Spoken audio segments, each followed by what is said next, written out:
SIR প্রক্রিয়ার শুনানি পর্বের দ্বিতীয় দিন আজ। এসআইআর শুনানিতে কি কি ডকুমেন্টস দেখালে আপনার নাম ভোটার তালিকায় উঠবে এ নিয়ে নানান প্রশ্ন উঠছে।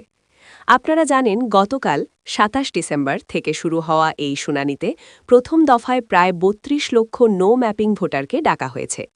কোচবিহার জেলাতেও একাধিক শুনানি কেন্দ্রে আজ সকাল থেকে ভোটারদের উপস্থিতি লক্ষ্য করা গিয়েছে। জেলা সূত্রে খবর, কোচবিহারে এসআইআর প্রক্রিয়ায় খসড়া তালিকায় নাম বাদ পড়া বা সন্দেহভাজন ভোটারদের মধ্যে অনেকেই আজ নথি নিয়ে হাজির হয়েছেন।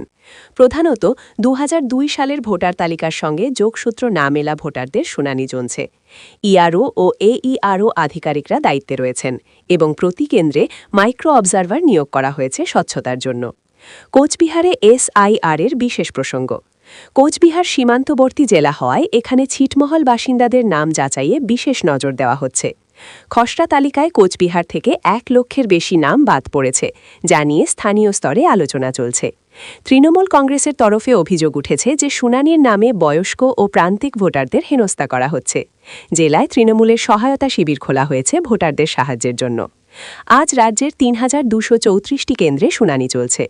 বয়স্ক ভোটারদের জন্য বিশেষ ব্যবস্থার কথা ভাবা হচ্ছে, যেমন ৮৫ বছরের ঊর্ধ্বে ব্যক্তিদের বাড়িতে শুনানি বা ভার্চুয়াল মোড করার বিষয়টি নিয়ে আলোচনা চলছে। নির্বাচন কমিশনের নির্দেশিকা অনুযায়ী শুনানিতে না যেতে পারলে নতুন তারিখ চেয়ে আবেদন করা যাবে।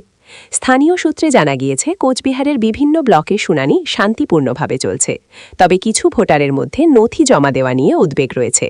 নির্বাচন কমিশনের তরফে জানানো হয়েছে, বৈধ নথি যেমন আধার, পাসপোর্ট, জন্ম সার্টিফিকেট ইত্যাদি জমা দিলে নাম বহাল থাকবে। এসআরআর প্রক্রিয়া শেষে চূড়ান্ত ভোটার তালিকা প্রকাশ হবে ২০২৬ সালের ফেব্রুয়ারিতে। এই শুনানি নিয়ে রাজনৈতিক চর্চা চলছে, তবে কোচবিহারে আজকের দিনটি তুলনামূলক শান্তিপূর্ণ কেটেছে।